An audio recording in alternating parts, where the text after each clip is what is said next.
কোরবানি কার জন্য করতে হয়? আল্লাহর জন্য। আপনারা অনেকেই আপনাদের আব্বু আম্মু কোরবানি করছে না, পশু জবাই করছে না? এরপরে আসছেন, অনেক জায়গায় ঘুরতে গেছেন, গোশত খেয়েছেন, অনেক আনন্দ করছেন। এখন আবার মাদ্রাসা চলে আসছেন পড়াশোনা করার জন্য, দিন শেখার জন্য আসছেন। এই জন্য বাড়িতে অনেক দুষ্টামি করছেন, অনেক ভালো লাগছে না? এখন আবার আসছেন, এই ভালো লাগার মধ্যে, আনন্দের মধ্যেই পড়াশোনা করতে হবে। আনন্দ করতে হবে এবং পড়াশোনা করতে হবে, শরীরচর্চাও করতে হবে, পড়াশোনাও করতে হবে।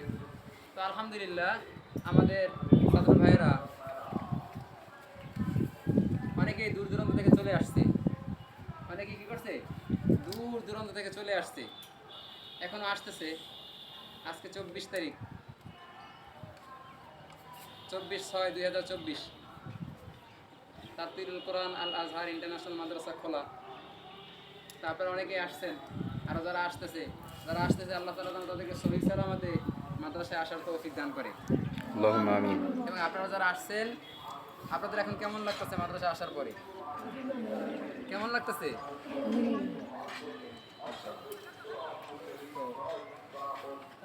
একটু খেলাধুলা করা দরকার না? আমি একটু জিজ্ঞেস করি, দেখি তো আপনার বাড়ি কোথায়? আপনার নাম আব্দুল্লাহ, আপনার বাড়ি কোথায়?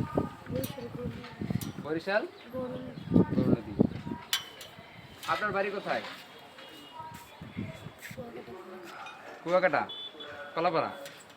আপনার বাড়ি কোথায়? আপনার নাম? মোহাম্মদ রবির ইসলামের বাড়ি কোথায়? এটা কির মধ্যে পড়ছে? দৌগতলা, মানে পাথরকাটা না বামনা? বামনা।